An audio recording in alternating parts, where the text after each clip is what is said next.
بھی اکثر بیشتر عقل سے فارغ ہوتے ہیں، یہ سمجھتے کم ہیں، بس اللہ کے لیے نکلو، بچوں کو بیچ کر نکلو گے؟ اور جہاد جیسے حکم کے لیے بھی ہے کہ کچھ لوگ نکلیں جہاد کے لیے، سارا شہر خالی ہو جائے گا تو پھر بتاؤ وہ ان کو تو دشمن کو تو آسانی ہو جائے گی۔ جب انسان کامل و مکمل نہیں ہوتا اس لیے نقصان ہوتا ہے۔ اچھی طرح ذہن میں رکھ لیجئے کہ کوئی پرائمری والا پی ایچ ڈی کا مقابلہ نہیں کر سکتا، میٹرک والا نہیں کر سکتا، ایف اے بی ایم اے والا نہیں کر سکتا، بہرحال پی ایچ ڈی ہوتا ہے۔ تو اس لیے دین کے معاملات کو پوری طرح سمجھنے کی کوشش کیجیے۔ جب تمہارا ذہن یہ ہوگا کہ 4,000 5,000 میں مولوی مل جائے، اور مولوی ان پڑھ کا ذہن یہ ہوگا کہ مجھے کچھ نہیں آتا، تو اور 4-5 ہزار ادھر سے ملیں گے، کچھ میں جناب کلخانیوں سے وصول کر لوں گا انہی سے، اور کچھ جناب جمعراتوں سے وصول کر لوں گا، اور کچھ جو اللہ کے فضل و کرم سے میں ختم شریف سے وصول کر لوں گا، کچھ جمعراتوں سے وصول کر لوں گا، کچھ 11ویں سے وصول کر لوں گا، تو پھر فائدہ کیا پہنچاؤ گے؟ دونوں طرف سے غلط ہو گیا کام۔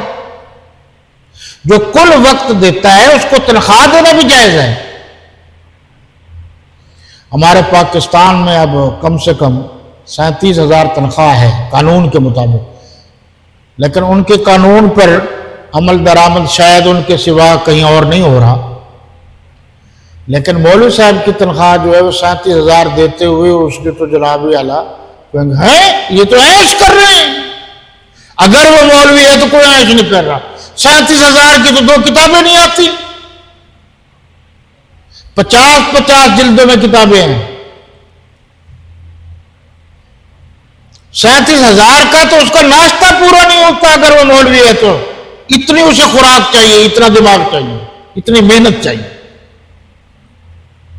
مشکل ترین کام ہے اگر وہ واقعی مستند عالم ہے تو جناب ایک ترجمہ لکھا ہے مولانا عبید اللہ سندھی نے، یاد ہے؟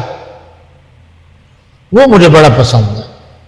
وہ فرماتے ہیں کہ جب آپ جہاد سے فارغ ہو جائیں تو دوسرے جہاد کے لیے تیاری کیجیے۔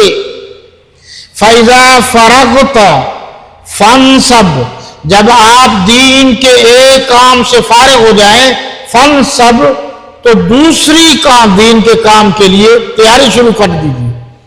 عبادت میں محنت کیا کرو، عبادت سے مراد جہاد ہے، لیکن آج عجیب بات ہے کہ جہاد کو عبادت ہی نہیں سمجھتے۔ حضرت فاروق اعظم رضی اللہ تعالیٰ عنہ کے دور میں ایک مسلمان جو تھا وہ خانہ کعبہ کا طواف کر رہا تھا، گردن جھکائی ہوئی تھی، طواف کر رہا۔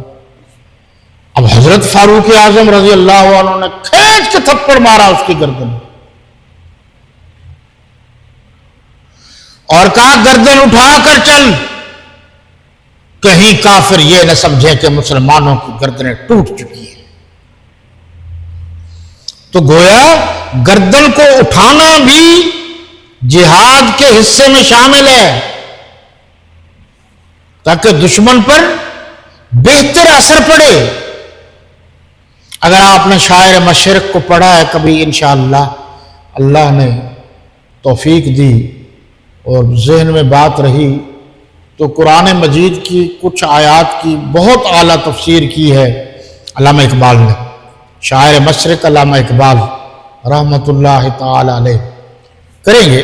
ہمارے نزدیک وہ سفلی شاعر نہیں تھا، وہ رسمی شاعر نہیں تھا، وہ رواجی شاعر نہیں تھا، وہ جنسی شاعر نہیں تھا، میری فہم کے مطابق وہ قرآنی شاعر تھا، حضور کا سچا عاشق تھا، جس نے اس وقت کہا تھا کہ قادیانی اسلام اور وطن دونوں کے دشمن ہیں۔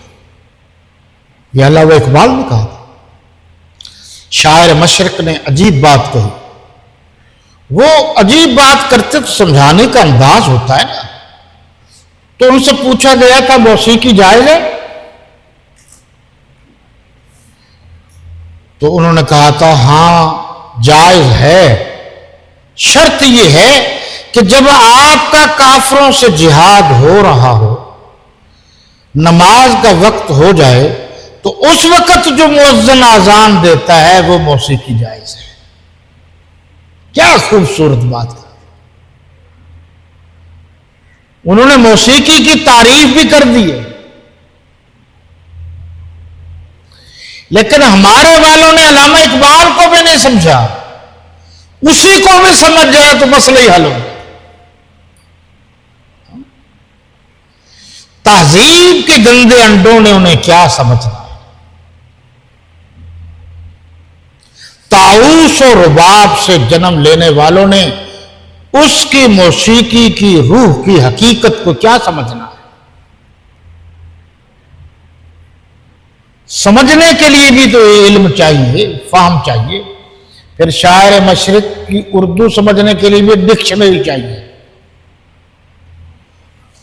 کبھی اس پر انشاءاللہ وَإِلَىٰ رَبِّكَ فَارْغَب، اور جب تو ادھر سے فارغ ہو تو اپنے پروردگار کی طرف توجہ دے کہ کہیں ایسا تو نہیں میں اپنے پروردگار کی نافرمانی تو نہیں کرنا۔